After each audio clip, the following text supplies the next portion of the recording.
Di Malaysia, terdapat pelbagai tempat menarik yang sering dikunjungi oleh penduduk tempatan maupun pelancong dari luar negara.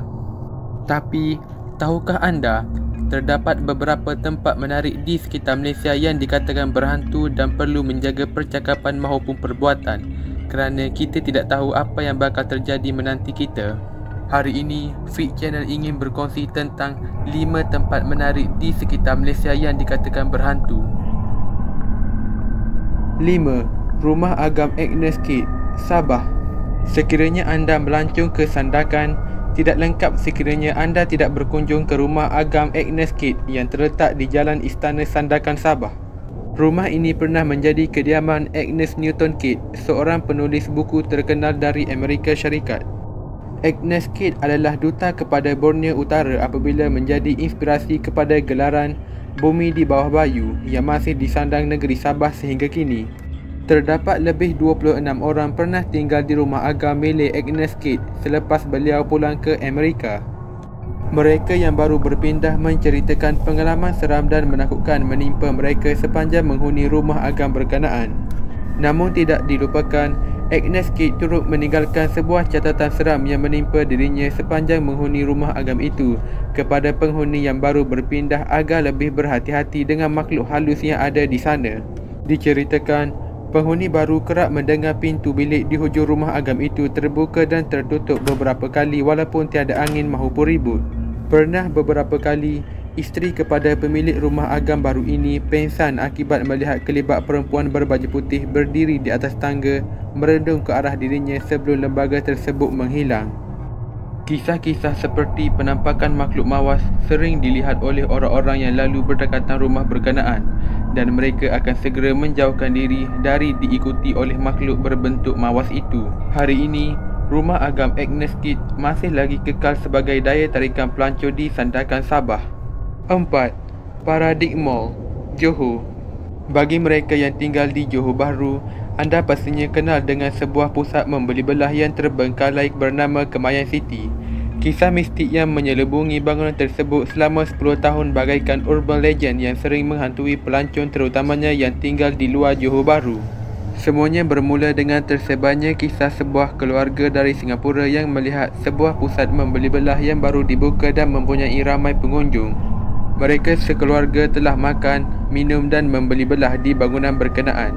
Namun, keesokan paginya, barangan yang dibeli bertukar menjadi daun-daun kering yang dipenuhi ulat-ulat.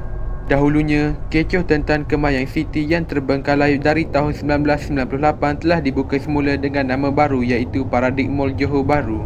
Berkeluasan 1.3 juta kaki persegi, ia dikatakan sebagai pusat membeli belah terbesar di Johor. Rata-rata penduduk masih dibayangi kisah mistik Kemayan City yang dianggap tempat paling keras di area tersebut. Pelbagai perkongsian di internet dikongsikan tentang pengalaman seram yang dialami oleh mereka tentang Paradigm Mall itu. Menurut seorang pengguna Twitter, terbengkalainya Kemayan City disebabkan berlakunya tragedi tembak-menembak di dalam bangunan berkenaan yang menyebabkan bangunan tersebut ditutup serta-merta. Gangguan aneh banyak terjadi di kawasan bangunan itu yang dihuni oleh makhluk halus yang telah mendiami sekitar kawasan bangunan Kemayan City. Apa-apapun, kalau anda berada di Johor Bahru untuk bercuti, anda bolehlah pergi ke Paradigm Mall untuk membeli belah bersama keluarga anda dan sentiasa menjaga perilaku dan tutur kata apabila berada di kawasan tersebut. 3. Muzium Perang, Penang. Dalam banyak-banyak tempat menarik di Malaysia, ini antara tempat menarik yang pemiliknya sendiri mengakui bahawa kawasannya berhantu. Muzium perang yang terdapat di Penang ini adalah sebuah kubu British dan dikatakan dibina oleh banduan dari India yang menunggu hukuman mati untuk dirinya. Apabila siap dibina, kesemua banduan dibunuh untuk memastikan kubu ini kekal rahsia. Apabila Jepun menyerang Malaysia, mereka menjadikan kubu ini kepada pusat penyiasatan untuk memancung dan membunuh tahanan. Proses membina muzium ini melalui kesukaran disebabkan gangguan roh dan hantu yang menghuni tapak kubu ini. Walaupun telah melalui proses menghalau hantu, namun bunyi-bunyi orang meraung kesakitan dan penampakan lembaga hitam sering kelihatan sehingga muzium perang tersebut siap dibina. Pelbagai kejadian aneh sering dilihat oleh para pengunjung seperti kelibat tentera Jepun berkawat di hadapan muzium, suara-suara kanak-kanak ketawa dan jelmaan ruh-ruh orang yang mati diseksa di sana. Terdapat juga sebuah terowong yang dikatakan berhantu di dalam muzium tersebut, digunakan oleh para pelancong untuk melihat sisi dalam bangunan berkenaan. Muzium Perang di Penang ini tersenarai dalam National Geographic sebagai 10 tempat paling seram di dalam Asia. 2. Muzium Stamp Melaka. Muzium Stamp Melaka memang popular di kalangan pengumpul stamp tanah air. Walaupun tidak banyak koleksi stamp luar negara, tempat ini penuh dengan koleksi stamp serata Malaysia dari zaman kolonial sampailah sekarang. Menurut kisah penduduk sekitar, bangunan muzium ini mempunyai penunggunya yang sering mengganggu pegawai keselamatan yang bertugas pada waktu malam. Diceritakan pada zaman dahulu, ada seorang biarawati telah bercinta dengan seorang askar, sehinggakan ia mengandung hasil daripada hubungan sulit tersebut. Sebagai hukuman yang dikenakan, mereka berdua telah diseksa dan ditanam hidup-hidup di bawah tapak bangunan muzium ini oleh tentera Portugis. Disebabkan roh mereka yang tidak tenteram, pengunjung sering melihat kelibat roh biarawati tersebut berjalan-jalan di sekitar muzium itu sambil diekori oleh roh kekasihnya. Menurut pengalaman pegawai keselamatan yang bertugas di sana, mereka akan lebih berhati-hati sewaktu membuat rondaan pada waktu malam kerana kerap diganggu oleh lembaga hitam yang selalu mengekori mereka. Bunyi-bunyi ketukan dan barangan pecah selalu didengari oleh pegawai keselamatan tersebut pada waktu tengah malam untuk menakutkan mereka yang berada dalam muzium itu. Bahkan, suara marah seorang perempuan juga didengari dari belakang muzium berkenaan, yang dikatakan tempat pasangan kekasih itu ditanam hidup-hidup oleh tentera Portugis. Walaupun mempunyai kisah mistik, muzium tersebut mempunyai ramai pengunjung dari dalam dan luar negara dan masih beroperasi sehingga kini. 1. Kelly Castle, Perak.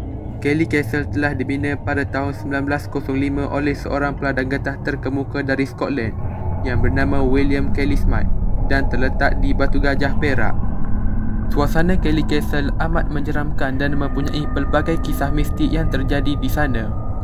Diceritakan terdapat sepasang suami isteri dari Kanada yang berkunjung ke Kelly Castle untuk merakan setiap sudut dalam bangunan tersebut. Terkejut apabila mereka ternampak kelibat seorang lelaki berdiri sambil termenung di tepi tingkap. Kononnya, entiti paranormal yang dilihat mereka adalah jelmaan hantu William Kelly Smythe yang merupakan pemilik kepada Kelly Castle. Gara-gara kisah misteri berkenaan, sehingga kini Kelly Castle dikunjungi oleh pelancong dari negara barat yang ingin menyaksikan reka bentuk bangunan Kelly Castle dan ingin merasakan pengalaman yang dirasai oleh suami isteri dari Kanada tersebut. Kelibat anak perempuan William Kelly Smythe iaitu Helen sering berlega-lega di dalam istana pada waktu malam dengan memakai gaun putih kepunyaannya. Suara ketawa kanak-kanak dapat didengari pada waktu senja oleh para pelancong yang berada di sekitar laluan Kelly Castle yang menyebabkan suasana bertukar menjadi seram sejuk. Kepada mereka yang ingin bergambar di sini, anda dinasihati agar berhati-hati kerana terdapat juga kes entiti lembaga termasuk dalam gambar kepunyaan anda di sekitar bangunan itu. Walaupun Kelly Castle dianggap menyeramkan dan dikaitkan dengan kisah mistik, lokasi itu mampu menarik minat pelancong untuk terus meneroka apa yang ada dalam istana separuh siap yang ditinggalkan lebih 100 tahun tersebut. Populariti Kelly Castle terus memuncak dalam kalangan masyarakat setempat dan luar negara gara-gara filem Munafik 2 Arham Syamsul Yusof yang menjalankan penggambaraan filemnya di lokasi berkenaan. Filem tersebut mendapat kutipan sehingga RM48 juta selepas ditayangkan di 4 negara iaitu Malaysia, Singapura, Brunei dan Indonesia. Sehingga kini, ramai pelancong dari dalam dan luar negara mengunjungi Kelly Castle pada setiap minggu dan berjaya mencatatkan jumlah kehadiran pelancong yang ramai. Jika anda menyukai channel ini, silakan subscribe dan berikan komen dan pendapat anda tentang penambahbaikan dan apa jua yang anda ingin tahu di seluruh dunia.